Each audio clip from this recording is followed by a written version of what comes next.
Trail and ultra runners, what is going on? What's happening? Welcome to another episode of the KoopCast. As always, I am your humble host, Coach Jason Koop, and this episode of the podcast is all about physiological testing. I know that many of you have seen on social media some clips of elite athletes straining on a treadmill with the whole mask setup, or you might have even read some research that compared athletes' lactate thresholds and VO2 maxes before and after an intervention. Testing for lactate threshold and VO2 max by way of a graded exercise test can be a useful window to drive training decisions. However, many times the testing and interpretation is not as simple and straightforward as what you see in a textbook. It takes a keen eye and years of experience to ascertain how we take testing from the lab into the field to the benefit of athletes. Make no mistake that this process is a valuable one. So much so that there was once a time where every single one of our CTS coaches were trained on how to administer, interpret, and apply a graded exercise test using oxygen consumption and lactate sampling. Every single one of them was trained on this. We believe that it was not only valuable to each athlete, but it was a valuable part of the coaching process.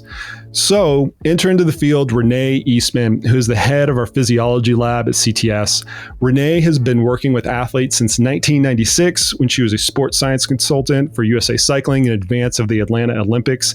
And since that point in time, she has held nearly every single position at CTS, from being one of our head mentors, running our lab, and we even traded turns being each other's bosses at certain points during our career. Whenever I have an athlete come into our physiology lab, which I've had many of my elite athletes and everyday athletes alike come in, I can always trust Renee at the helm of those controls. In addition, Renee is an excellent athlete, which is something that she is far too humble to mention, but I certainly will. She's a 6-time Masters National Champion on the road and track and cycling. But more importantly, she is the quintessential example of a great athlete who makes an even better coach. What I wanted to do during this podcast is to demystify the whole physiological testing process. Regardless of if you can get into a local lab, come into our lab in Colorado Springs, or even if you don't have one available, I hope you glean some insight into how to take metabolic data and turn it into better training decisions.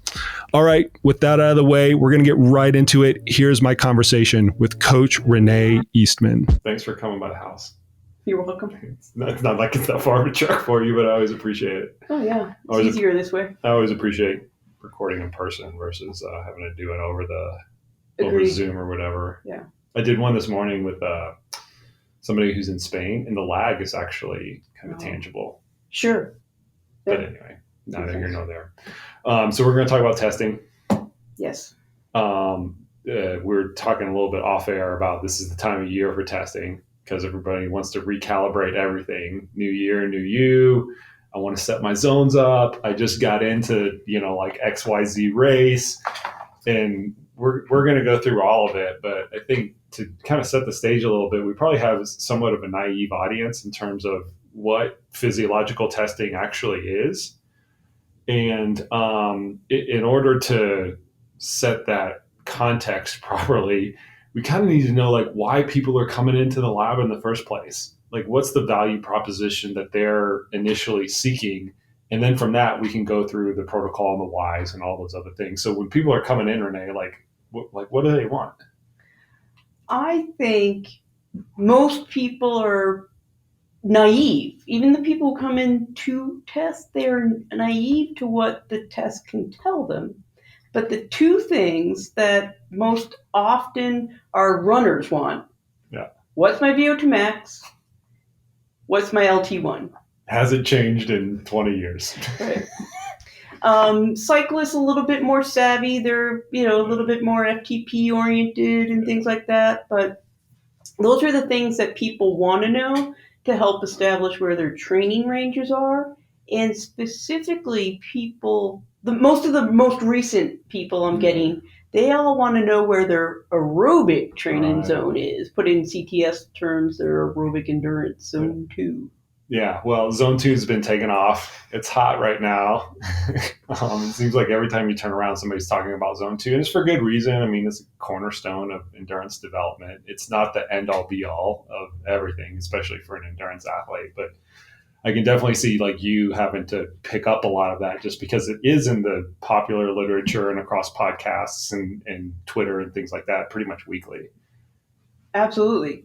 And, having gone through all the trends over the last 20 years, I've been working for CTS for 20 years. I've been in the industry for a little longer than that, where base training was in vogue back in the early aughts. And now then we went to time crunch. Yeah. High intensity all the time. Training. And now we're back to Zone 2 training. And I think in particular for the ultra distance, both in cycling and running, that kind of that wave of recent. I think that is one reason that the aerobic based training is all in vogue. And we'll probably go through another cycle by the time you and I are finished with our coaching careers. We'll see another cycle of high intensity for sure. So the athletes are coming in with some sort of preconceived notion, right? I want my VO2 max. I want my Zone 2 range, or the top of my Zone 2 range, or VT1, LT1, whatever you want to call it. Yeah. But as a practitioner who sees a ton of these tests, what should the athletes be coming to the table with? Like, what should they want to actually get out of it? That's a great question. And I think the purpose of testing is to help an individual or coach make better training decisions. Where's my strengths? Where's my limiters? What's my limit of potential?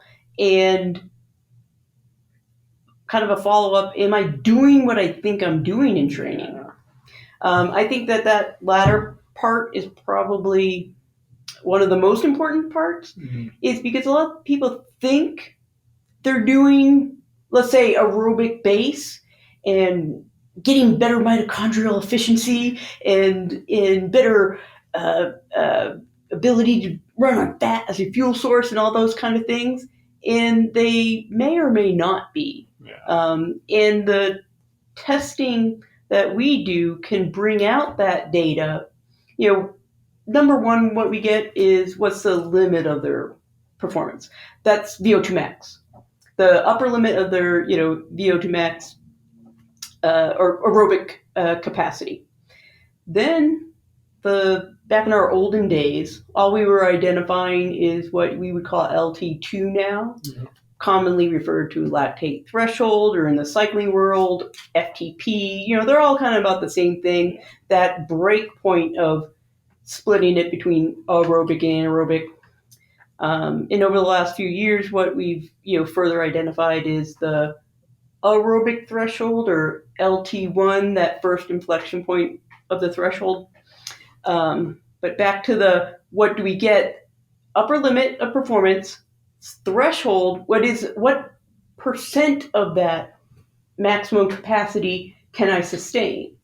The understanding, if somebody is at 70%, their lactate threshold is 70% of their VO2 max, they have a huge capacity to lift that up.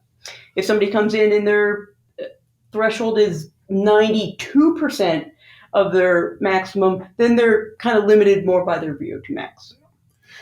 Going back to the make better training decisions, there's I've always viewed it as there's two construction points around that.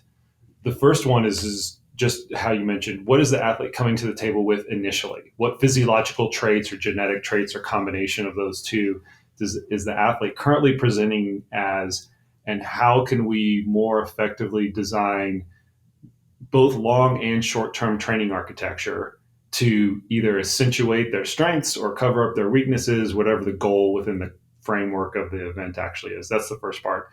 And the second part, we're going to get into kind of both of these at some point. The second part is more of a chronic piece, meaning after we have done training, have we pushed and pulled on those physiological variables to the extent that we think we have? And a lot of the times it's very hard to actually tease that data out because of the sensitivity or lack thereof of the test, or maybe the athlete is already so good that we're not quite pushing on things as much as we thought we did. But that's the way I've always divided it into. Initially, we want to see the strengths and weaknesses, set up some sort of zone or range construction, and then long term, we see how the training is actually taking effect. Exactly.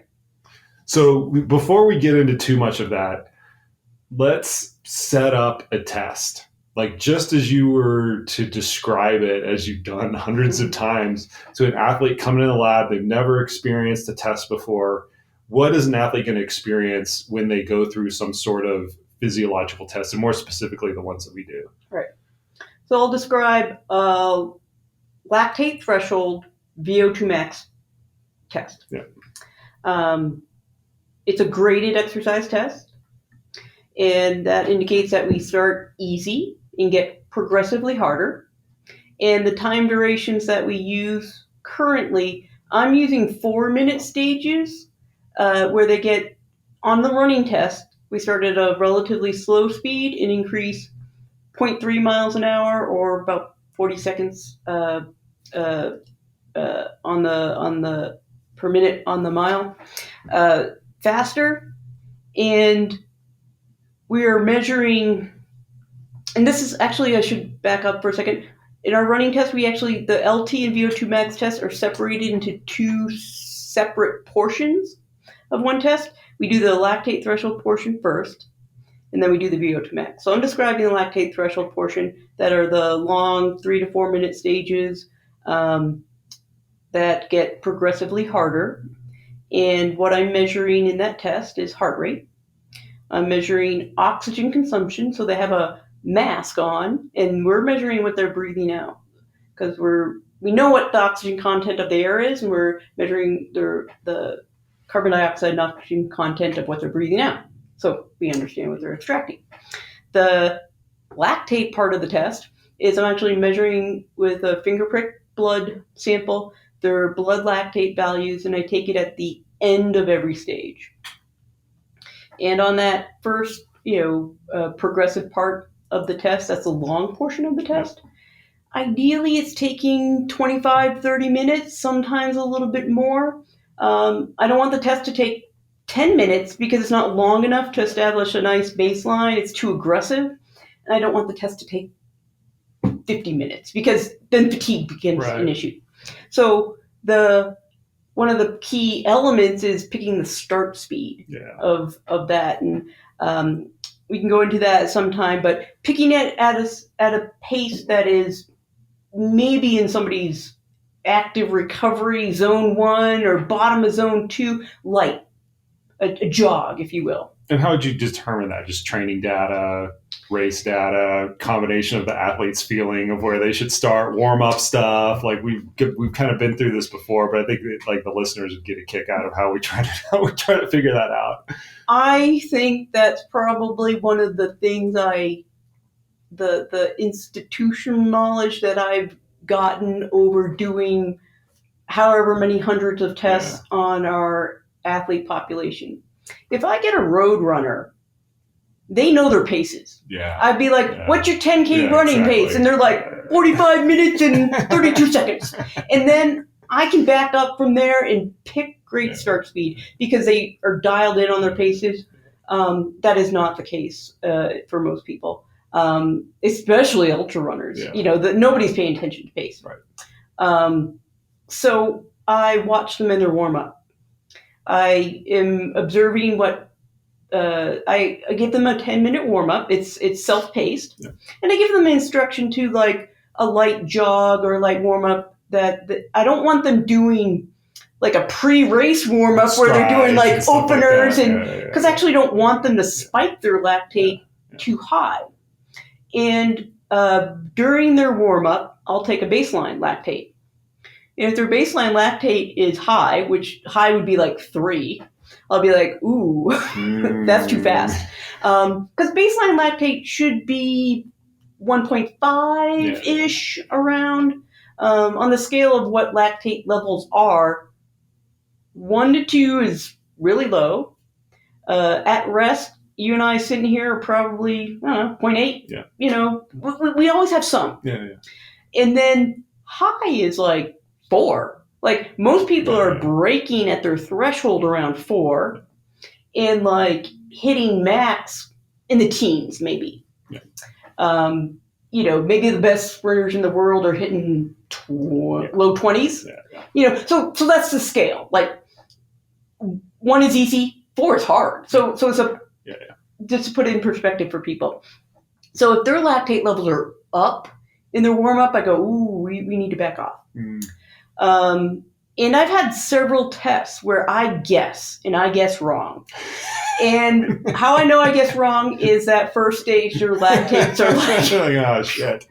And then I just back them right down. And the nice thing about like what happens physiologically when somebody is doing endurance exercise is when the level initially kicks up, lactate levels, heart rate, respiration is going to kick up. Yeah. But then as they achieve a steady state, those lactate levels would stabilize, ventilation would stabilize, and that's why we do the stages, 3 or 4 minutes long. If we wanted an ideal, just examining lactate test, we'd actually make those stages a little longer. Let things stabilize off a little more. Right. But we're trying to accomplish a lot with basically one test. So we're kind of at a compromise of I made the stages 4 minutes because they actually run for 3.5. You have to, in our protocol, you actually have to stop. You have to have them jump off the treadmill, give them, so I can take their blood sample off their finger because it's really hard to do while somebody's running. Yeah. So there's actually a 20 or 30 second pause every stage. So I give them a little bit longer so that they get at least 3 minutes of running in the stage. So the initial speed is calibrated to the fitness level of the individual. You're designing the lactate threshold portion so that it's 25-ish minutes, 6 to 8 stages of these 3 to 4 minutes in length. Athlete starts, they run 3 to 4 minutes, they jump off the treadmill for 30 seconds. You take a prick of lactate, they jump back on, we increase the speed. They go on for another 3 or 4 minutes, jump off the treadmill, you take a lactate lactate sample, you repeat that process of increasing the speed, take a lactate sample, increase the speed, take a lactate sample until when? Until I see a deflection in their lactate. And so there's a few markers that I'm looking for. I look for a 1-point jump in lactate from one stage to the next. And that's a fairly significant increase from one stage to the next. And then I need to see it happen again. So I need 2 consecutive stages with a 1-point jump. However, that doesn't happen all the time. Yeah. This is like textbook versus reality. This is Renee's life right now. Often, another criteria I will use as like, okay, they've hit threshold is hitting 4 millimoles. Yeah. There's actually quite a few labs that's their criteria. Yeah. That's their standard to say where is LT, onset of blood lactate accumulation, or LT2 threshold. We use a lot of these terms interchangeably. They might not exactly mean all the same thing, but some labs use 4.0. Additional to that, I confirm that they really broke, especially if it's ambiguous, is I'll take them 1 stage past that. Yeah. Because sometimes it's like they're at 3 and I see the 1-point jump, they're at 3.5, and I'm like, I don't. So I'll take them 1 more, and sometimes that next stage is like 3.8, and I'm like, oh, we're not there yet. Yeah, keep going, and then the next stage is like 5. Yeah. So there's a little bit of an art to it. There is an art, and I think an experience, and what I've gained over these last decades is confidence of. Yeah. Like, we have these bumpers on the criteria, and then there's the art of our protocol is go up by 0.3 miles per hour every stage, and sometimes I'm like, oh no, this is going to take 45 minutes. So I'm like up 0.5 every stage. Or the reverse, that, we started too aggressive.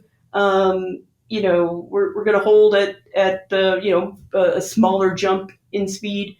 One of the important things about how long that test takes and why we want it to take about 25 or 30 minutes, in addition to the fatigue thing I mentioned, is we need to see that baseline of aerobic work, and we want to identify the first tick up in lactate, which we would identify as LT1, and see what is happening metabolically at those lower intensities for an individual, because the additional information that we're if it was all about lactate, we wouldn't have the mask on. We wouldn't be collecting their the air they're breathing out. But what we're additionally getting is that metabolic efficiency, if you will, their ability to run on fat as a fuel source.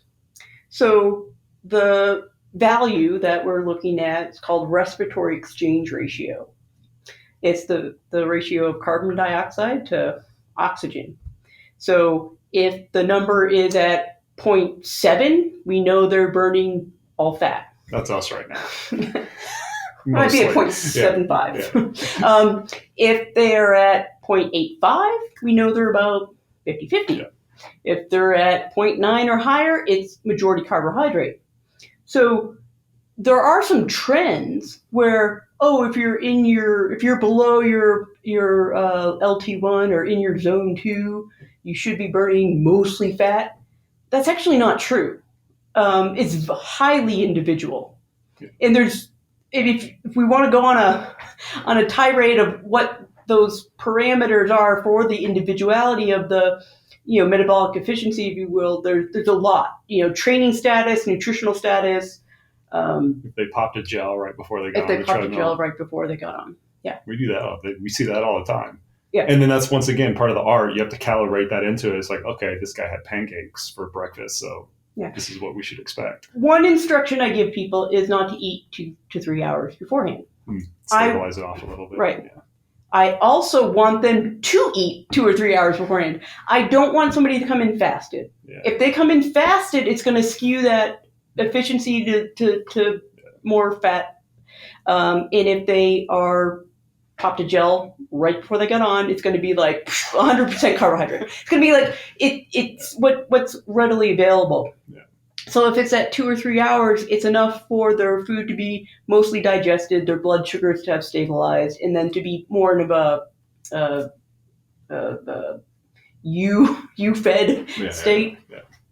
Okay, so we've got this first part of the test where we're starting them off easy. They're going to slightly above a moderate intensity. But you are saying you're looking at the information coming through, predominantly lactate, a little bit of respiratory exchange ratio, and probably a little bit of subjective. This person looks like they could work a little harder or is working too hard. You're saying, okay, this part of the stage this part of the test is done. Yes. It's terminated by Renee, the technician, based on some sort of criteria, this lactate threshold portion. Okay, so then what happens? Then we give them a break. We give them a little bit of a break for a rest. They get to take the mask off, get a sip of water, and we want their lactate levels to come down a little bit, because the next portion of the test is the VO2 max portion. And that is what I describe as quick and dirty, because we designed the test to take about 5 to 8 minutes. Again, with that long enough to hit it, but not too long to fatigue. Yeah. So what we do is start them at the speed where they hit their threshold. That 4.0 or the 1 millimole followed by a 1 millimole jump. If I err on any side, I'm going to err on the slow side. If I'm not sure where to start, I'm going to start them a little slower than a little faster. Because if they last 3 minutes on the test, we're probably not going to get a good value. Yep. So quick and dirty is now we're at 1 minute stages. And instead of increasing speed now, we increase gradient, because most people are going to be limited to just how fast they run. Yeah. Like, it would be dangerous to just have to have somebody reach terminal velocity. Yeah. I've run those tests. They are a lot more dangerous than ours. Right. Now, it's still very aggressive, in my opinion. Yeah. To be running at your threshold pace and then increase 1% gradient every minute until they go to volitional failure. What does that mean? What happens during volitional failure? More often than not, they grab the handrails of the Grab the handrails and jump off. Yeah. And I'm watching them the whole time. I got my hand on the kill button.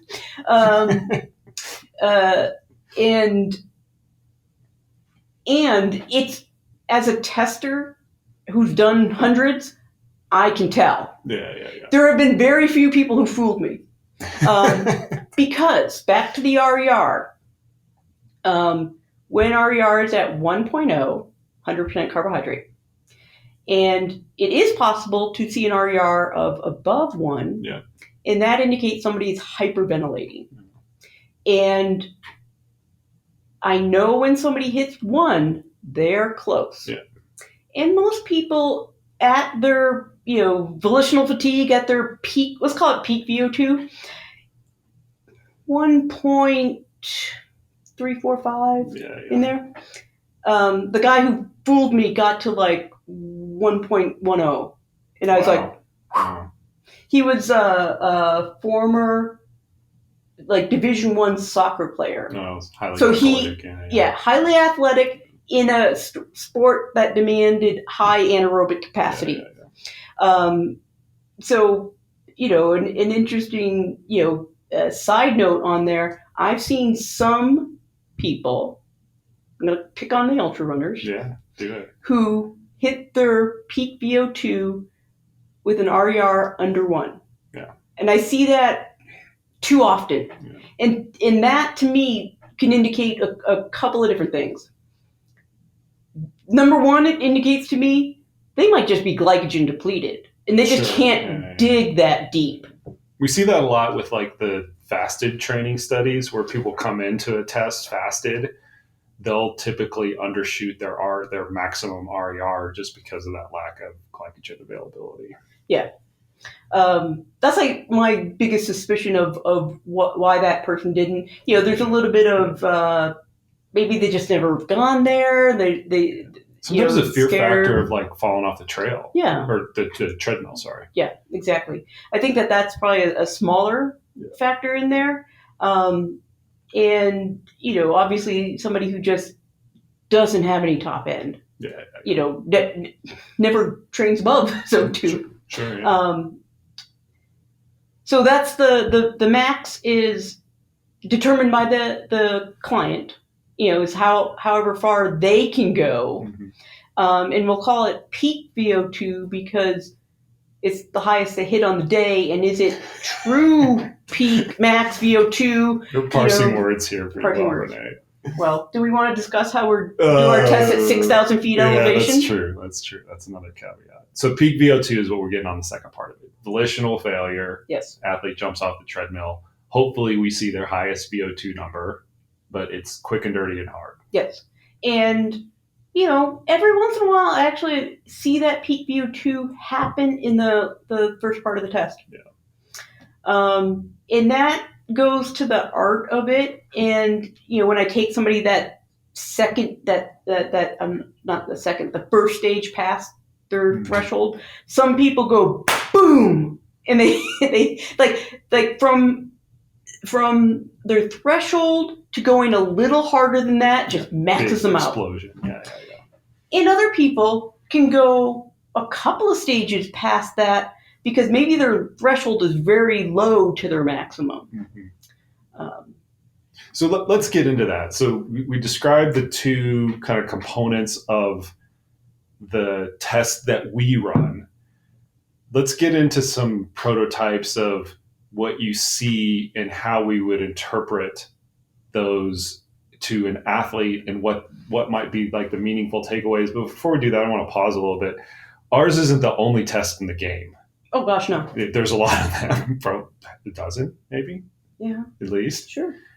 they're all kind of getting at the same answers. Like we want to see what lactate threshold is, either via ventilatory threshold or some other combination of that. And we want to see what our maximum aerobic capabilities are. But there's different ways that you can contrive the stages. You can have a continuous test where you just go start to end, very easy to very hard, and you get all the numbers at once. We do that in our cycling test now. Oh, you do that in the cycling test. We don't divide the two in there. Oh, wow. Huh. I changed that a few years ago. Oh, okay. Oh, I remember that now. I did that in large part to get that complete curve. Yeah. I wanted to see what the lactate value and the oxygen consumption at one stage passed, two stage passed.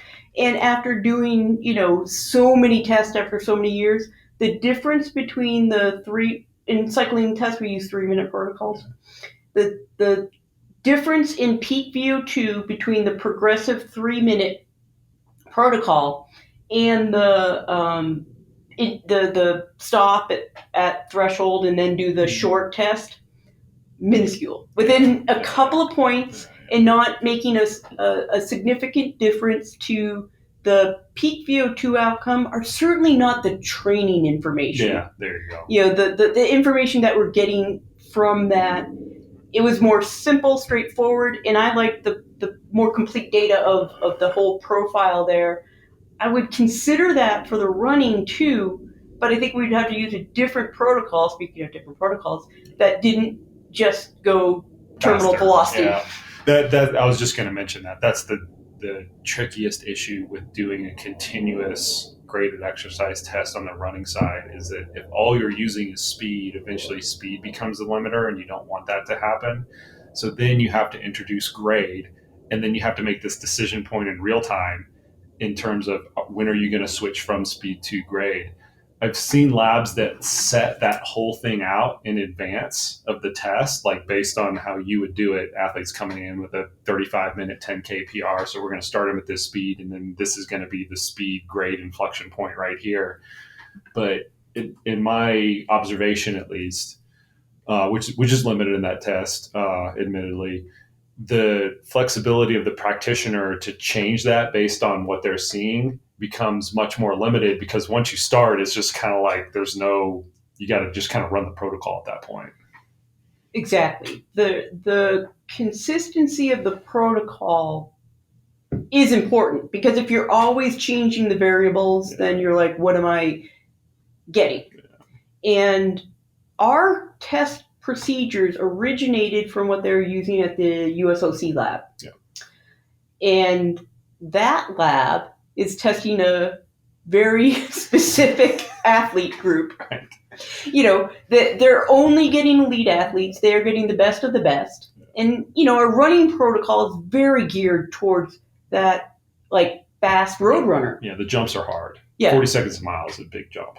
Right. Yeah. And to that end, we modified our cycling protocols several years ago when, it just wasn't working. Yeah, it's too hard. The jumps are too hard. The jumps were too hard. So we still have a standard protocol. Yeah. It's for basically kind of like 3 different groups. Yeah. If we think your threshold's going to be at this absolute wattage, not watts per kilo, if we think it's going to be at this absolute wattage, well, so this is why. I'm a petite female, but I'm a way better than average cyclist. Yeah. My threshold is typically under 200 watts. I coach a gentleman who's 70 years old, who weighs 180 pounds, whose threshold is 150 watts. So he and I, if we did it by watts per kilo, it's going to be too aggressive for him. Yeah. Might be appropriate for me. Anyway, we have kind of like, if we think your threshold is going to occur at 180 to 200 watts, this protocol, if we think it's going to be this, we use a lower wattage to start, and smaller jumps, the lower we expect their threshold to be on absolute wattage. And there needs to be some degree of flexibility within any lab. that's doing this stuff to accommodate for that, because you're absolutely right. The majority, maybe all, certainly the majority, maybe the vast majority of the tests that are out there were conceived underneath the same cohort that you just described, elite level athletes who have a vastly different aerobic context or aerobic capacity, more aerobic capacity than the normal people kind of walking into the lab. And so you have to like tailor it to it. It's not the same like Cooper test or bulky test that you would see in a health club type of setting, which is also not appropriate for our sport group. Exactly. They're too easy. Too easy. And the test geared for the elite, too aggressive.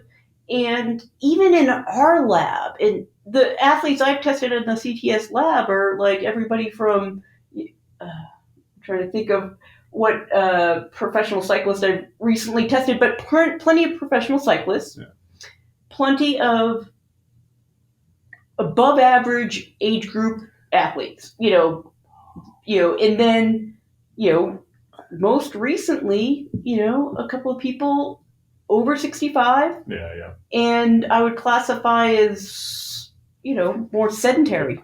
Yeah. So there isn't a one size fits all. Yeah. But having a standard protocol is important for that that criteria, in at minimum using the same protocol for an individual. That if I've modified a protocol for an individual, that they come back to test, that I use that same protocol, so that you can compare 1-to-1. I mean, I guess that's with almost any lab test or field test, is that there is a standard course or a standard criteria. Yep. We're going to earmark this for later, because I know we want to start this brainstorming session in a public forum, which we'll see how well that goes. But there's also the context of what sport or what discipline is the test intended for. So going back to the initial example, ours was developed over at the USOPC, which used to be the U.S. Olympic Training Center. I always get the acronyms confused now. The context for that were 5,000, 10,000 meter, and marathon running athletes. Yeah. So the way that the test was originally constructed was to accentuate what they thought, because it wasn't me, what they thought at the time were kind of the hero variables, right? Running economy, speed, lactate threshold, VO2 max. Like, you combine those things together and you can do a lot of stuff with it in that athletic context. When you start to drift outside of that specific athletic context, 5,000 meter, 10,000 meter, and marathon running, not the validity of the test, but the data that you're getting from the test in terms of its correlation to performance may or not be as highly correlated. And one of the things we're starting to appreciate about ultramarathon is there's starting to be this decoupling between what I'll call the classic variables, namely lactate threshold and VO2 max, and how they are certainly more poorly correlated at the ultramarathon distance as compared to those traditional distances. You see this also in the development of these like one-off protocols, right? We were talking off air. I had Inigo San Milan on my podcast about a year ago, and he developed one that's pretty specific towards Tour de France or stage race cyclists. Like, I mean, that's his wheelhouse, right? He's kind of developed it for that. It's longer stages. It's what he thinks is important for their success, and he wants to kind of test for that. You see that manipulated as well for a certain athletic context. Yes. Same thing with triathlon, right? Or similar thing with triathlon. Okay, so we've got our test, our standard test, lactate threshold section, VO2 max section. Yes. Athlete's done.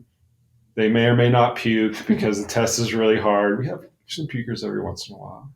Not too many pukers, plenty of droolers. A lot of droolers. You pull a mask out and it gets kind of gross. Yes, gross. So they finish the test. They cool down. They recombobulate. Renee goes to the computer and crunches the numbers.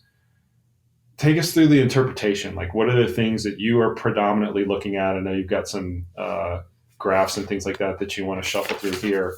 But when you initially start that, what are like the big shining stars that you want to bring to the forefront initially considering a test goes to plan, which you can comment on how often that actually happens. Right. Well, as I'm analyzing data, pick out the big two. What was their peak VO2? What was their lactate threshold, or LT2? We're identifying it by a pace, and probably more applicable is by heart rate. Okay. Because not even many road racers are training by pace. You're on variable terrain, and pace is not always the best metric, but we do identify it. And then something that we have done newly over the last 4 or 5 years here is identify the first inflection point of lactate, where we look for those first 2, 3, or 4 baseline stages, and what we'll see is lactate stays very stable. 1.8, 1.8, 1.8, or 1.6, 1.8. Even though you're increasing the speed. Yes, as we're increasing the speed between the first 3 or 4 stages, we see that baseline where it's getting harder, but it's not, by lactate, it's not increasing. Do we want to explain why? Go ahead. Why should it not be increasing? It should not be increasing because somebody should be able to handle that intensity by aerobic metabolism in the mitochondria of the slow twitch muscle fibers. Lactate. Lactate's a byproduct of metabolism. We're always making some. It's specifically the byproduct of carbohydrate metabolism. As exercise intensity increases, so does carbohydrate metabolism. And in particular, when you get to moderate to high intensity, carbohydrate becomes the predominant substrate.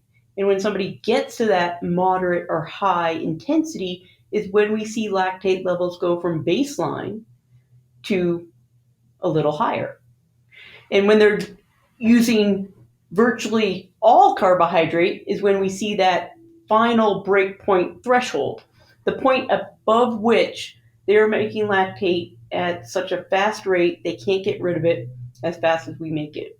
Because we recycle lactate. We use it as a fuel source in our slow twitch muscle fibers in the mitochondria, but we can only use it so fast. So when energy demands are very, very high, lactate production is very high, and the clearing rate of it can't keep up. And then we see an accumulation. So it's actually not the lactate that's causing the fatigue issues, but it's the metabolic processes that are happening when lactates are high. Which is important when we're not going to get into this discussion when we get into lactate buffers and things like that. That's beyond the scope of this. But you're using lactate essentially as a marker of metabolism. Exactly. Yeah. Right. What we can get from a test in the second parts of I've identified the LT1, the lactate threshold, and I use those values to set somebody's training ranges. Back in the olden days, we used to, even with our lab test, only identify LT2 and then use raw percentages. Say, zone 2 is 75% of that, and zone 4 is 90% of that. There's one anchor point, and we built around that. Correct. That's yes. And now with a little bit more knowledge and savvy and doing things better, I use the LT1, LT2 to establish their ranges that below LT1 is where zone 2 falls.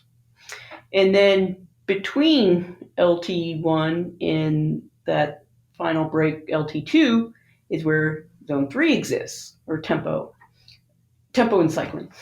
And then, right around that break point is that zone 4. And then above the break point is VO2 max intensity. So I use those individualized, specific inflection points on the lactate curve to set some of these specific ranges. Whether it's pace, heart rate, however you power, want to do it, power. Yes. Yeah. So zone construction is one thing that you're getting out of this, and you're kind of backing into it from identifying lactate threshold breakpoint 1, lactate threshold breakpoint 2. Yes. And additionally, which we haven't even talked about, maximal lactate steady state, which is a point that's usually around LT2, but for a lot of people, there's a middle point between the two, LT1 and 2, or onset of blood lactate accumulation. Maximal lactate steady state describes the point at which buffering and clearing and production are kind of balanced. And it would be somebody's hour of power, if you will. There's a lot that... How fast can you go for an hour? How fast you can go per hour, which usually occurs close to LT2 as Carmichael Training Systems Labs identifies LT2. Yeah. But maximum lactate steady state for a lot of people is in the mid 3s. It's that hard, but not quite. You've got high lactate levels, but you're not accumulating anymore. There you go. Yeah. So we identify that as well. So the zone construction, and then the additional information that we have, more recently started pulling out because it's very, buzzy, and we've always had this information, but we never examined it. It is very interesting to me. Yeah. Is their carbohydrate and fat metabolism at every speed. Mm-hmm. And that helps let's say somebody is, normally fed, not overfed or fasted, that it indicates how metabolically efficient they are. How good are they at using fat as a fuel source at low to moderate intensity? My observation from our typical clientele is most people start around 50-50, and carbohydrate contribution goes up from there. Certainly not down. Certainly not down. With very well-trained athletes who have very well-trained endurance athletes, especially those ones who have emphasized, deep aerobic base, those Tour de France riders, elite ultra runners who have, a tremendous aerobic base, tremendous mitochondrial density and efficiency. Yeah. I will see them be able to use fat as the predominant fuel source through more stages in the early part of the test. Everyone, as they get to higher lactate levels, are going to be burning more carbohydrate than fat. And that just kind of goes back to what we said, that lactate production is from the breakdown of carbohydrates. So if lactate levels are going up, it means you're burning more carbohydrates. So riddle me this, Renee. So we initially kind of started one of the value propositions is zone construction. Right? Yes. And you can certainly take in quotes, energy system approach, right? Even though they're not switches, we know they're dimmer. We use those analogies and things like that. I think this audience understands this. But we're using the results of the test to start to set that initial construction. Run at this heart rate, this pace, this RPE to be easy. This is medium. This is hard. These are going to do things differently from a bioenergetic standpoint. But since you also have the carbohydrate and fat metabolism, can you also set zones around this is your fat burning range? And if you want to increase your fat burning capacity, you should train near that range. Is that a reasonable value proposition? Because that's something a lot of people are interested in. Fat burning's all the rage. It's a new year. People are doing this stuff. Is that a reasonable proposition? Like, can you extract enough value out of the test to say, if you did this in the correct way, we can somehow shift this metabolic profile or become more metabolically efficient, to use those terms? I can admit I don't know everything, and I'm still learning. And I'll give you my take on it. It depends. On what? On what? So this lady here, I'm looking at a test where stage 1, 75% carbohydrate off the bat. Stage 2, 83. Yeah. Stage 4. Coming in hot. She's a sugar burner. Yeah. If she tries to, train at her, quote, fat max. She's walking. Yeah. And there's a value proposition of how much effect, how much benefit is she getting from maximizing her fat metabolism versus just getting fitter. Yeah. So, I think you'll agree, fitness trumps everything. Yeah. So it's a value proposition. And I'd also say that training at that level isn't the only way to manipulate it, because you can manipulate it by diet as well. Now, before anybody jumps on a fasted training bandwagon to maximize their fat burning. Because you can see that result in the test. Somebody comes in fasted, they're going to have probably the inverse of sugar burner that you're looking at right now. Right, but they're probably going slower too, because they don't have any carbohydrates to use. So in that concept of fat max, maximum fat burning potential, being more metabolically efficient, I think has been abused in the sports arena. In particular, with the marginal gain that you get from being a little bit more metabolically efficient, meaning that you're burning maybe 100 more calories per hour from fat. So the reason why we want to be better fat burners, more efficient fat burners, is not so we can lose weight. That's the abuse I see, is people like, oh, my fat burning zone, and I'm going to lose so much weight while I'm doing this workout. That's not what it's about. It's about being able to run on our more unlimited supply of fat. Even the leanest athlete can do multiple marathons on our stored fat, and we have limited stored carbohydrate. So in long distance events, we want to preserve those carbohydrates as long as we can. If I get a 10K runner, maybe even a marathoner, I don't care. Yeah. Like I shouldn't say I don't care, but it's very insignificant how metabolically efficient a 10K runner is, because they're not limited. Their events are so short, they're not limited by their carbohydrates, or their the limiting factor is not how efficient their are at burning fat as your fuel source. But it's kind of like circle it back though. Is it a reasonable proposition that if you can identify fat max, and that's going back to my earlier point, the construction of this test was not intended to bring out the maximum fat burning capacity of the athlete. It is meant to bring out lactate threshold and VO2 max, going back to the original Olympic proposition.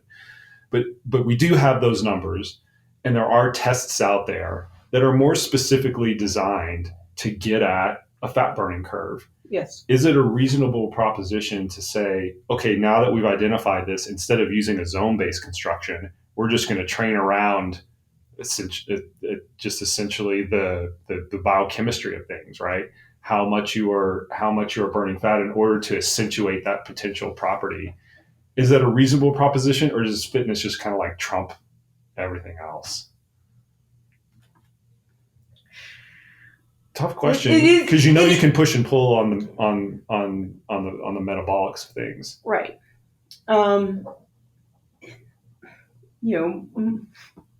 Mitochondrial density trumps all, but greater mitochondrial density is also created by working in those lower intensity ranges where you're going to see the the maximum fat burning potential of somebody. I don't prescribe by this is your fat max range. Yeah. I more use it as an identifier to say this is your strength or limiter. Yeah. Again, if I had the crit racer and they're a sugar burner, if you will, it's fine. Yeah. if I have ultra marathoner or somebody getting ready for the Unbound gravel race and they are a quote sugar burner, I encourage them to modify their training, do more low zone 2 base training, and to train those ways without overfeeding carbohydrate. And I hesitated. I hesitated on that because I don't want anybody to take away from this: train low carbohydrate, eat low carbohydrate, train fasted. It's just the difference when you're doing tempo intervals, running intervals, and high intensity intervals. You need to take gels in sugar while you're doing those workouts because the intensity is so high. That's what you're burning through. You're also typically in a low carbohydrate state by the end of it anyway, so why would you try to manipulate it anymore? That's what I always say. Right. If you're going out for a 3 or 4 hour lower intensity effort, you don't need to shove gels down your throat. That's when you can eat more like mixed nutrition. And you obviously don't need to maybe consume at such a high rate. One, your caloric expenditure per hour is lower. That's also another thing that we determine in our test. That we are giving them at this heart rate, you're burning 543 calories per hour, and 456 come from carbohydrate and 90 come from fat. So we're getting those splits from measuring their. That also can help them with their nutrition because it's a little bit more accurate of how many calories they're burning per hour, how many are from carbohydrate, how many from fat. So it helps them identify their nutrition. But back to the point of training, and do you have to train around your maximum fat burning range or data heart rate? I don't believe so. But I believe if you train lower intensity and don't overfuel with carbohydrate, that you can shift that over time. But the main shift isn't coming from the nutritional side or training at that specific heart rate. It's just the volume of work at the low intensity. So we started skipping directly to the fat burning thing. That's probably an egregious error on my part from a structural standpoint. But let's recap a little bit. One of the values that you get out of the output is the range construction, right? Yes. You have these ranges. We know what's easy, medium, and hard. However you want to delineate it, we use a 5 zone or range system. You'll see 7, you'll see 9, you'll see 3, you'll see, what's the most you've ever seen? 12? Where you get into 7. 5, 7. So 7, 7C. There's 7 ABC or something. So that's 12. Once you get into that, you can't delineate. Once you delineate 7 into 3 components, that means 10. Right. But anyway, my point with that is one of the value propositions is establishing the ranges. But the other one that we have alluded to that I want to dig into next is the considerations that you then take into training. What data can you extract from the test to say, you know what, you need to do more of this, less of this, a medium amount of this type of flavor? Walk us through your thought process on that, because I, in my estimation, Renee, that's like the advanced data download.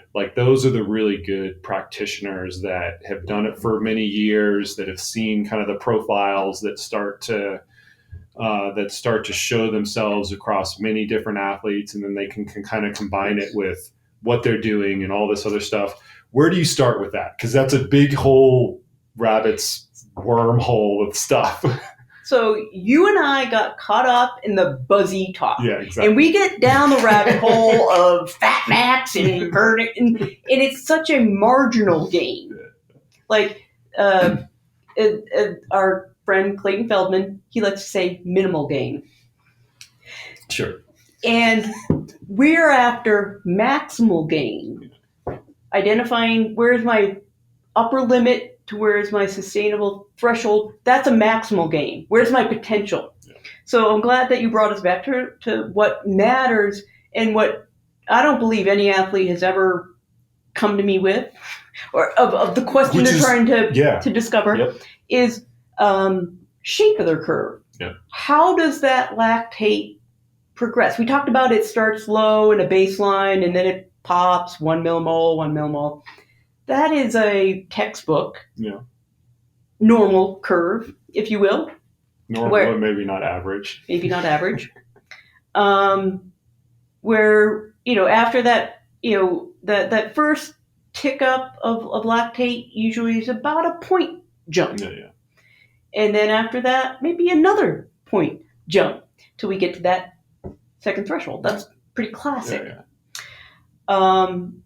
I see a lot of people in our lab who are of varying levels of fitness and that have what I would call a linear curve, where it just from stage 1 to the end ticks up every single stage. Half a millimole every single stage.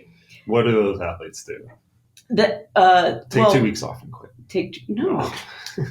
Those people just need to train more and specifically train. They need base. They need a bigger aerobic base. So low intensity. Yeah. And why is that? Like what within that half a millimole jump on every stage leads you, the practitioner, to say, we need to give you a lot of low intensity volume? Like what metabolically, physiologically are they trying to accomplish?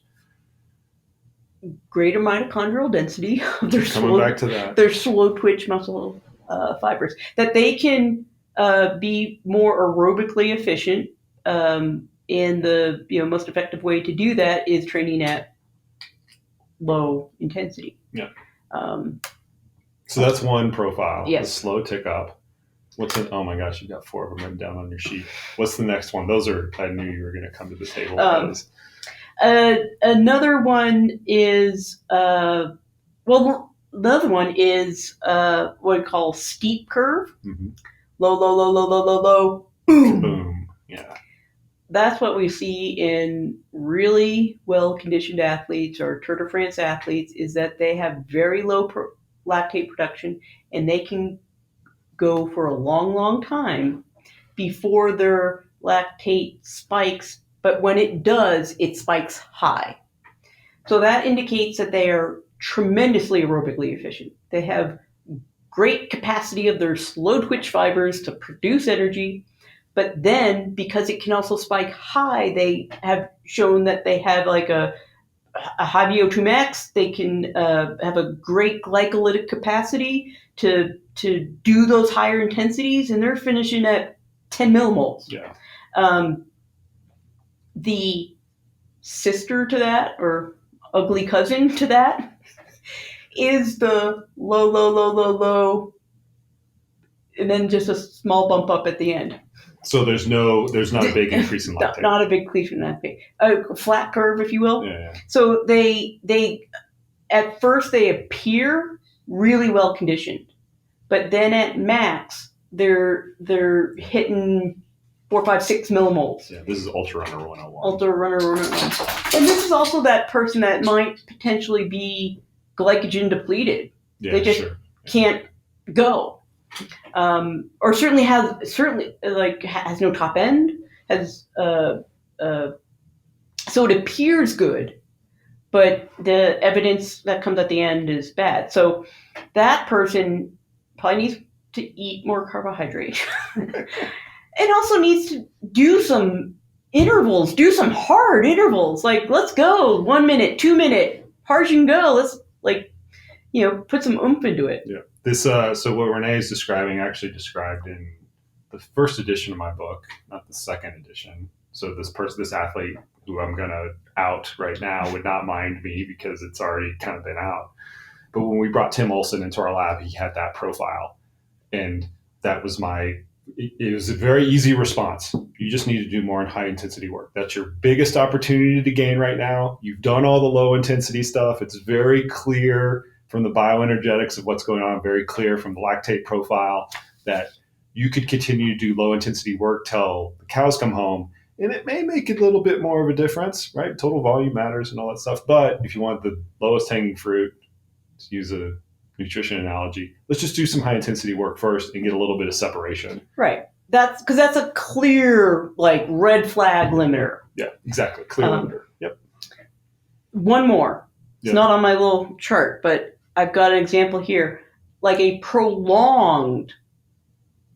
a prolonged zone 3.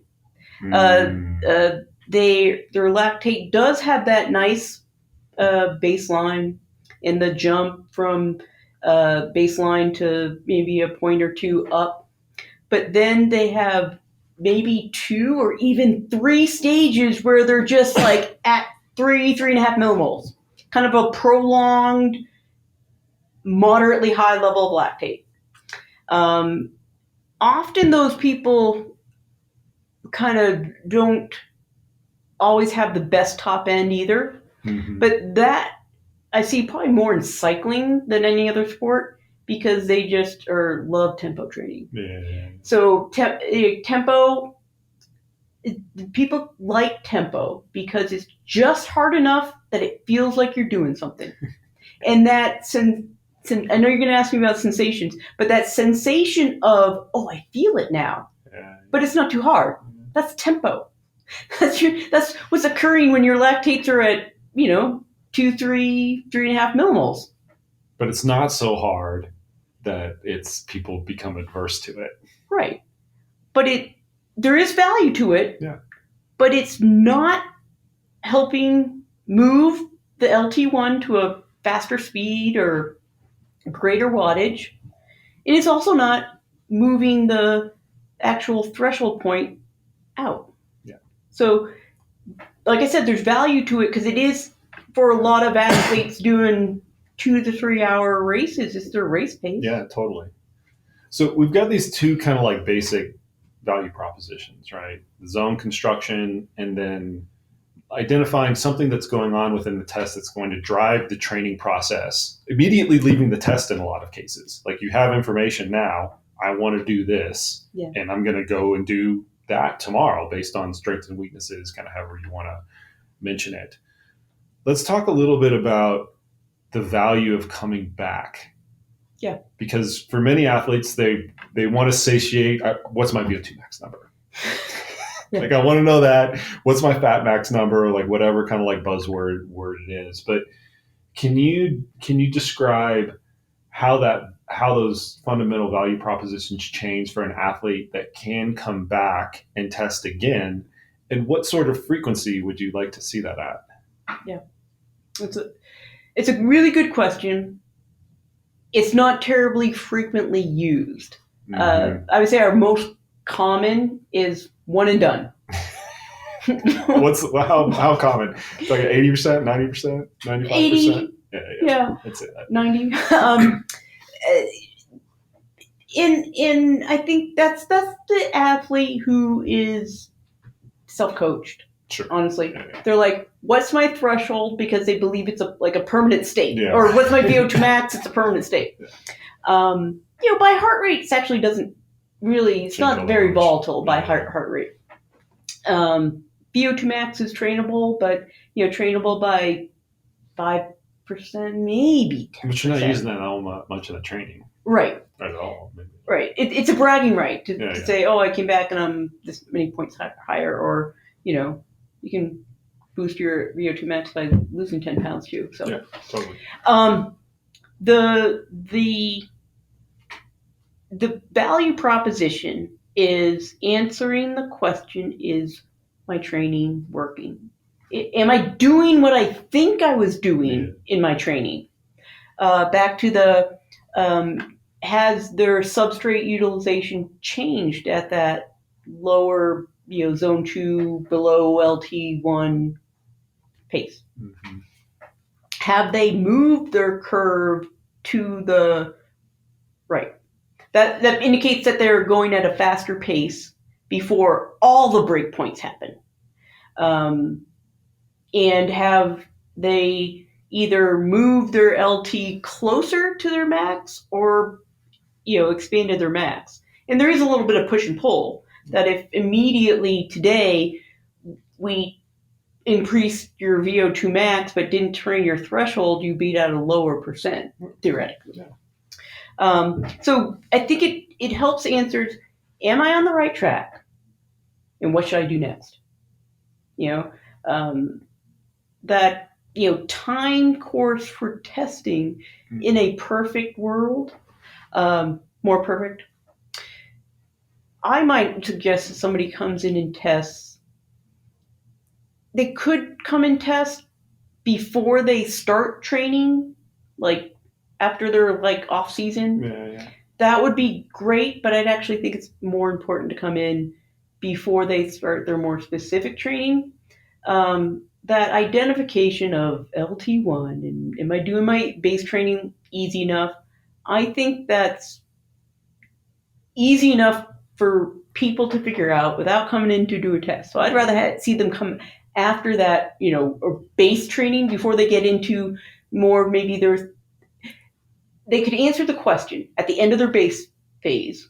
Do I need more base? Yeah. Or do I need to move on to threshold development? Yeah, I think what you're painting is across these two things that we identified, the zone construction and what do you do from a training perspective, the latter becomes highlighted more as you get more tests in.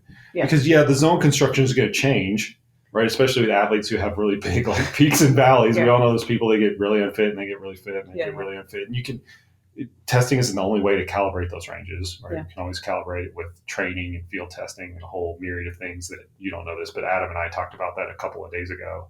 That podcast will be released before this podcast. It's probably going to be, actually, no, it's out today. I just now remembered. Oh, you listened to it this morning. Thank you, Renee. Get one download. So Adam and I talked a little bit about that during our podcast, is how to kind of construct those ranges and what the difference is. But what I'm hearing from you is the ongoing piece is more centered around how is your training actually affecting your physiology? Yes. Is it working the way I think I'm working? And do I need more of X? Because it's not done. I'm not done progressing yet. Or am I ready to move on to Y? Okay. Here is the level 404 question for you, since you're a level 404 tester. How clear are those answers? Meaning you get an athlete, okay, we need to work on threshold. They go out, they go work on threshold, they come back and they test. When you do the compare and contrast, athlete A to 3 months or 4 months later, athlete A, how clear does that cause and effect relationship typically show up? It depends. On. This is a running joke, by the way. Like, we use we use this phrase in coaching, it depends, and I never let anybody get away with it because it always depends on something. So Renee can't use it as a cop-out. That level 404, absolutely. I can look at a test and I can identify somebody's strengths and limiters and come up with some good protocols to address those based on the demands of their sport, their event. Based on that, how many people come back and test? Those people who come back and test, they come back and test like randomly. Yeah. They come back and often it's like, maybe it's once every year or 2 years, 3 years, January 1st. Yeah. So I'm seeing them at the same state over and over again. So I don't have actually a lot of data of that really nice testing. I would say 3 to 4 times a year. Like 4 times a year would be like magic. Yeah. Like beginning, end of the first part, and then as they're right before their specialization, and maybe right at their peak of fitness, so you know what they're got to at the end. That would be wonderful. I've never seen that. Yeah. I mean, if for sure, go to 3 miles over there, the Olympic Training Center. They have those tests for Chloe Dygart and everybody at the resident athlete program and stuff. But It's such I a would rarity. love to see it, but I don't see it. Yeah, and that's one of the pictures that I'm trying to paint is sometimes the testing frequency has to be such that it actually gives you a realistic window into that. You have to have a little bit, I hate to use this being like evidence-based practitioners or whatever we call ourselves these days. You have to have a little bit of faith. The training is actually going to push and pull on the things that you want to. And we have a reasonable degree of confidence that it's going to because we've been doing it for a while and we know how physiology works and things like that. But just because of the limitations of finding a lab and then going into a lab and carving the training out and rearranging your training around doing the test. I mean, that's a realistic consideration as well to make sure that you have an apples to apples comparison.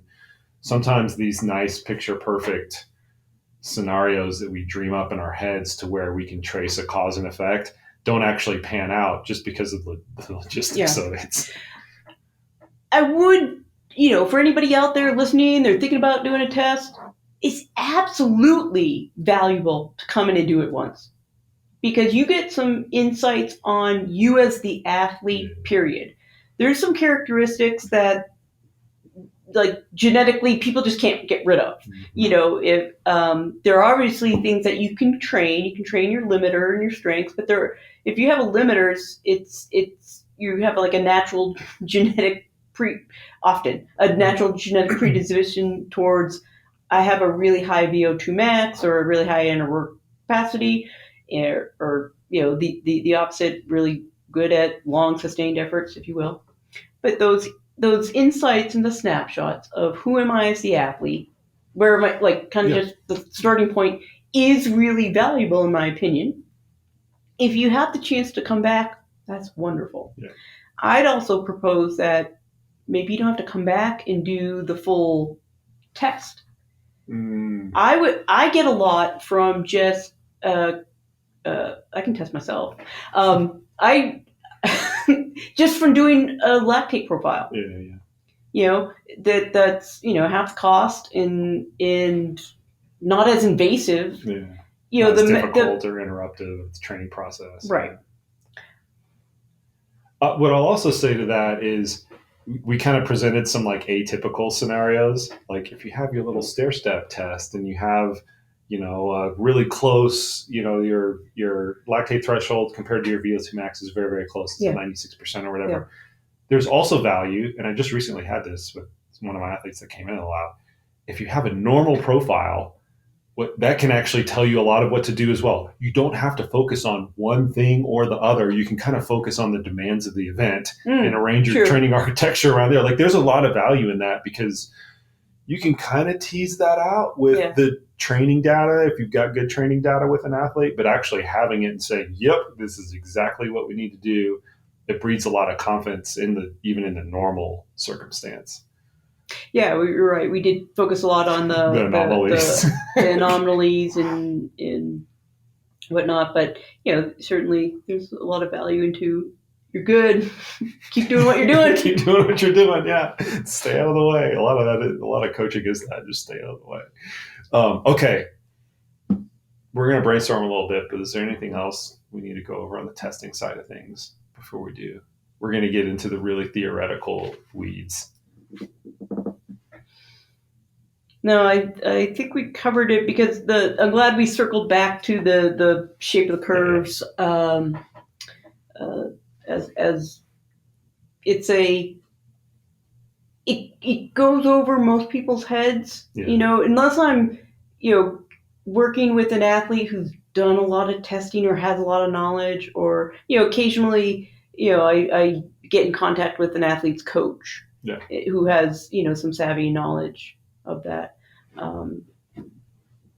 But giving an athlete more specific training direction, because they're coming in for those like hero values, right? Yeah, I think the hero is the training direction.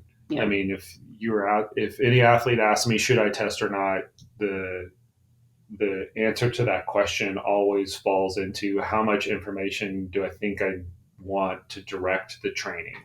And if I'm going to get good information to direct the training, great. And if not, and some of that is just the initial value proposition of the zone construction. not that it's irrelevant, but it loses its relevancy in an ultrarunning context because we're using so much rating of perceived exertion to describe and prescribe the intensity side of things. It like I said, it just puts more of a highlight on this is your bioenergetic profile.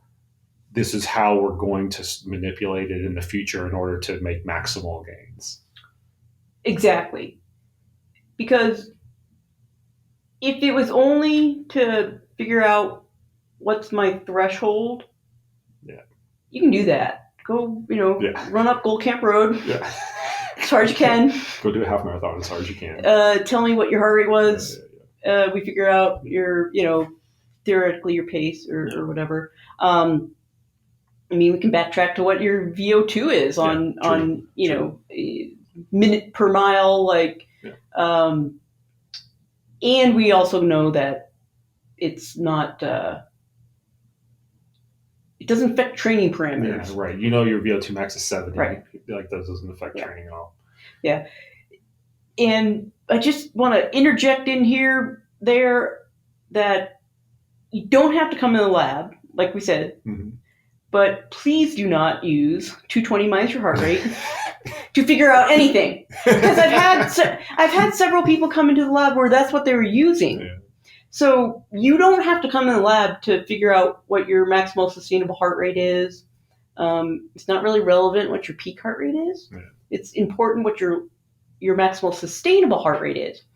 And if that's your first step into more tailored training, that is awesome. Yeah. If you just kind of know what your maximal sustainable heart rate is by figuring it out, you figure it out by when I go hard, I can only go for this long at this heart rate. Right. Yeah.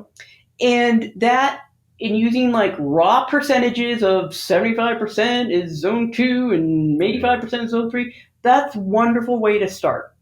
And then if you want to take your training to the next level because you're hit a plateau or you just have, more ambitious goals, you want to figure out more, then the lab is a wonderful next step to figuring out those things, because what you can't figure out from doing that, field threshold test we just talked about is what's happening at the bioenergetic level. Where is the top of my zone 2? Yeah, exactly. What is the shape of my lactate curve? What strengths and limiters do I have on the metabolic side? Yeah. So it answers more questions, but I do want to emphasize not everybody needs to come to the lab. That's a really good way to put it. It is a finer tooth comb that we can put a lot of these things through that you can do, just as we mentioned in Adam's podcast, through field testing, through looking at workout data, through a whole host of other means. We can get close. Lab testing will get it even closer. Whether you need closer is kind of, it's not individual, but it's kind of almost a progressive, right? Are you at that stage of your athletic career to need that level of precision? Yeah, if somebody is, a total beginner, never had a heart rate monitor before, period. Just go run. Right. Because I've had those people who are total beginners and I will, perform their tests and thank you, but it might be over what they need. Well, it's a curiosity satiation too, there's value in that, right? Yeah. I want to satiate my curiosity and get this as precise as possible, and that helps fuel their motivation somehow. I can see there being some value in that. Okay, it's brainstorm time. Yes. Okay. Shake it out a little bit. We've been going for a while. Okay, so I asked Renee to think about this in advance because I think this is a cool problem. One of the things we touched on throughout the course of the podcast is the protocol for these tests were designed around a really specific cohort, right? Elite level endurance athletes, yes. And specifically on the running side, elite level 5K, 10K marathon types of athletes. Yes. Irrespective of what protocol is being used, that's typically how the protocol is arranged around. And the reason for that is the hero metrics that we pull out of that are relevant to that sport, or relevant to those sports and those in those types of disciplines. This is an ultramarathon audience, right?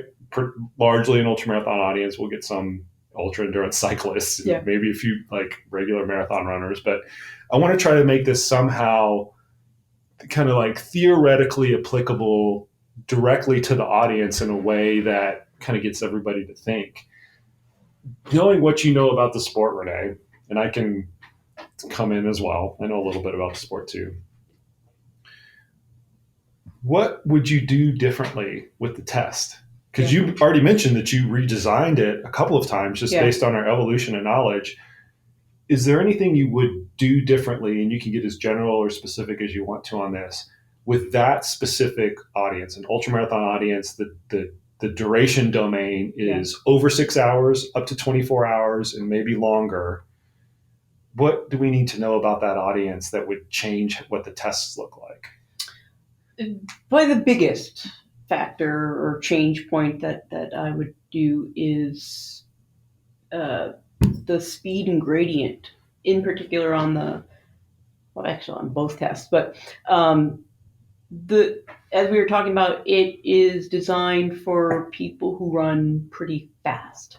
The speed is high. The speed is high, and it's flat running, and a lot of the ultra distance people, like, they don't run that fast. It's a limiting factor in the testing protocol. It's a limiting factor in the testing protocol.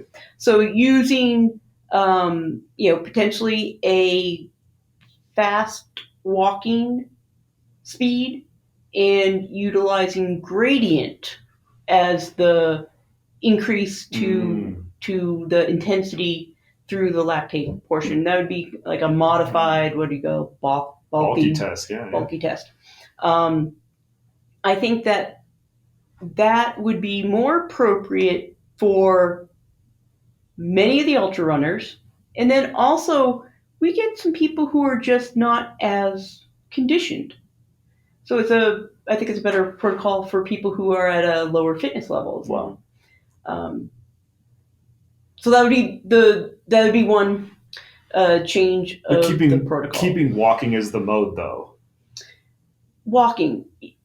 We call it power hiking, by the way, not to denigrate the mode. I thought it was called Koopaling. Not Koopaling. That's an internal joke that we have. We don't need to get into that. Power hiking, just so we don't. Okay, power hiking. Thank you. No, I want to use correct terminology here. It's not incorrect. It just doesn't make the audience feel as bad. Okay. So I think a power walking protocol would be appropriate for a lot of people that come through the CTS lab, and it includes many of the ultra runners. And so in that case, you're saying this, I think I'm answering my own question. Do you think you would still get valid lactate threshold values, even though the mode has been changed? I'm trying to work through this in my head in real time. But do you think that would affect like how you would interpret the lactate curve, I guess is what I'm saying, because the mode is different? That's a really good question. And my answer is, intensity is intensity, effort is effort. If we can find what I don't know yet is what jumps are appropriate to get somebody to go intense enough. I know, I would assume many athletes who might have a VO2 max under 40 could hit those values on a walking protocol. But maybe if your VO2 max is 65, you're going to have to run. It would be super steep. Yeah, that it just wouldn't be intense enough. Yeah. If we can have the intensity at the right level for that individual athlete, then yes. One of the limiters of our test, and something that's happened several times, is I have to start somebody walking. Yeah. Because what is it, 4.5 miles an hour or so is where most people have to start running. And at that pace, I see some athletes, their lactate levels are just too high. They're way over baseline. So I have to start them walking. And that jump from walking to running is like a pretty significant increase in metabolic demand. Yeah. So that's something I haven't figured out of even in our own protocol. If we keep it at this level and somebody can't run at baseline, what's appropriate? Yeah. Here's the confounder with that, though. So in brainstorm session, I think that if you wanted to use a heart rate based zone construction, and I think the literature would back this up as well, you would have to have different heart rate ranges according to mode, walking and running. And you could even make it a case where it's, and we do this a little bit on the cycling side, you remember, you could even make the case that your heart rate ranges can be slightly different in a flat level condition versus an uphill condition. The demands are, and not to say that, that would be the most important thing that you get out of the test, but we're talking about the zone construction of it. That's at least one constraint. One of the things that actually constrains ultra that I just now thought of as you were going through that is it does contain a mix of modes.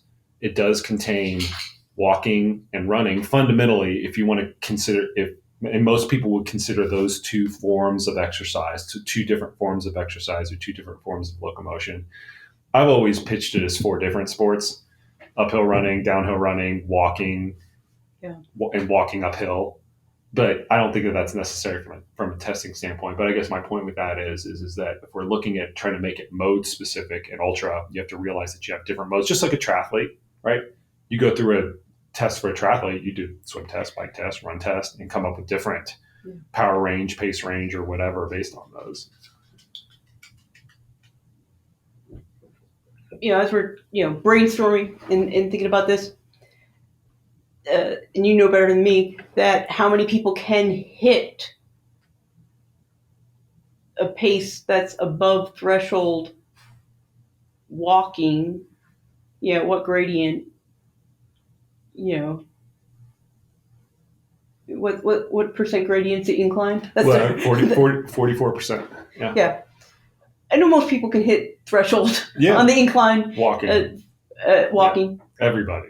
Yeah. I mean, even the best people are probably at threshold hiking it. Roger Crom's former lab, and now it's Wouter Hoopgamer, his new lab, now that they have the steep treadmill, they have a lot of that. They have a lot of that data. Okay, let's wrap it up real quick. Give me one more thing of how you would change the running test.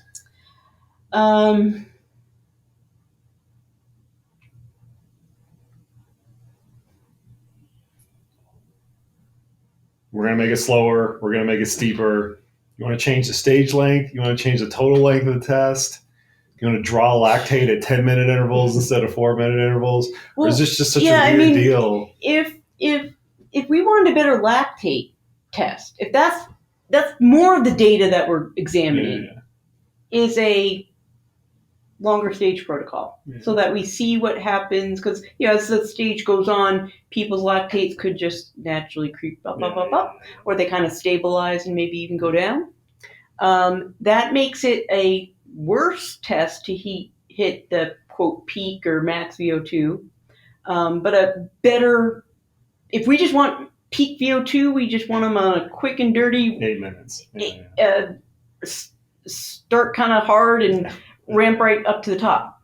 I would gather that if we did a similar protocol, keep those stages around 4 minutes because they're long enough but not too long, but take them to max. Mm-hmm. So it's just one shot deal. That would provide us as valuable information as our stop and go again. Maybe we'll work on this. I'm going to bring on some former podcast guests, and maybe we can bat it around a little bit. Maybe we have a new test 2 years from now. I'm thrilled that we had this discussion because I've been meaning to talk to you about it because I've known that we need to keep evolving what we're doing. More specific to the athletes that we're seeing, and then more specific to just the parameters that we're looking at now. We have so much more. We're looking at so much more information. We have the same amount of information. We just weren't using it before. True. Well, I'm right over here. You're right over there. So you have no excuse. All right, we're going to let you get back to your dog and to your day. I know you got athletes to work with. Thanks for coming by. I appreciate it. You're welcome. All right, folks, there you have it. There you go. Much thanks to Renee for coming over to my house and recording this podcast in my living room with a dog in the background trying to distract us the entire time. I've always appreciated Renee's insights and the care that she takes with the athletes that come into our lab. And as I mentioned during the intro, she's somebody that I trust when I have athletes that come into the lab. I know that she is always going to do a fantastic job. So if you're around Colorado Springs, hit us up. Go to the Train Right website. Links will be in the show notes. You are more than welcome, and we would welcome you to come into the lab and get some testing done and see how that can inform some of your training decisions. This podcast pairs very well with the podcast that we released last week with Coach Adam Pulford, all about training intensity.